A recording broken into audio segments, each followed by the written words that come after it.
تو اگر ہم بچپن سے، یہ بات میں اس لیے کہہ رہا ہوں کہ گھر میں بچے کو ماحول یہ دے، دیکھیے بہت چھوٹے بچے کو آپ ڈوز اینڈ ڈونٹس نہیں سکھا سکتے، کیونکہ قرآن ہم سب پہ فرض ہے. بلکہ آج صبح میں نے ذکر کیا تھا، آپ لوگ واقف ہوں گے اس بات سے، میں صرف دہرانے کے لیے کہہ رہا ہوں کہ میں نے جب تک قرآن کو سمجھ کے نہیں پڑھا، مجھے کسی نے نہیں بتایا تھا کہ قرآن فرض ہے.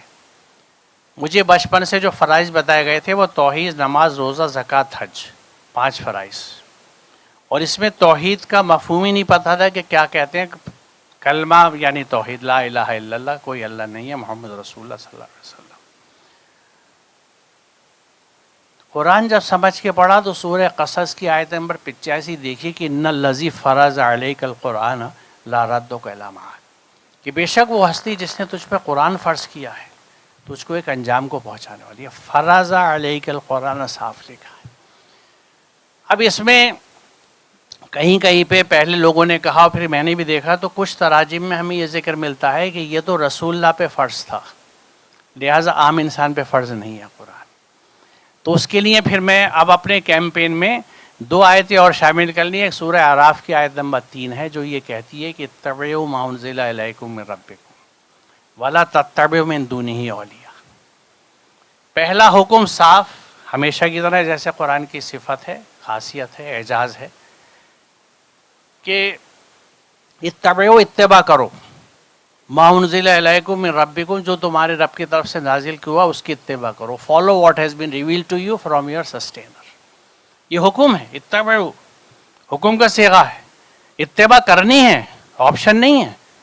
جو تمہاری رب کی طرف سے نازل ہوا، بات مکمل تھی لیکن مزید آگے وضاحت کری دوسرے حصے میں کہ وَلَا تَتَّبِعُوا مِن دُونِهِ اولیاء، کسی اور اولیاء کا اتباع مت کرنا، کسی سرپرست کا، کسی گائیڈ کا، کسی نظام کا، کسی آئیڈیالوجی کا، کسی فکر کا نہیں اتباع کرنا، صرف قرآن کی اتباع کرنی ہے.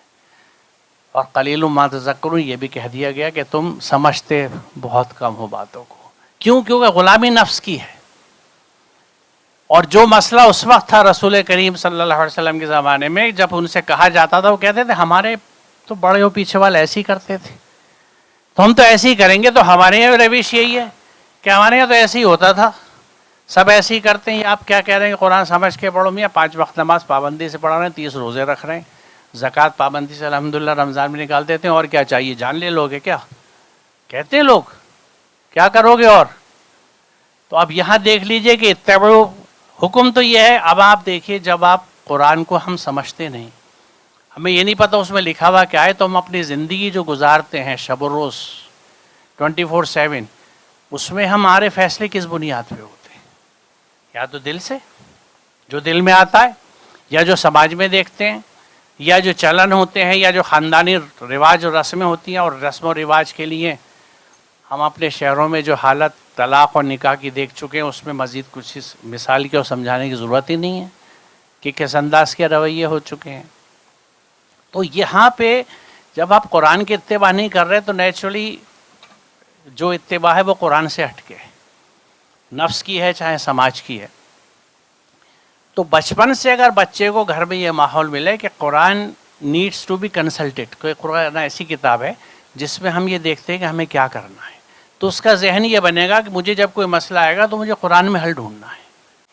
تو بچے کی ذہن سازی یہ ہوگی کہ کبھی بھی کوئی ایشو یا پرابلم مسئلہ آتا ہے تو وی کنسلٹ قرآن.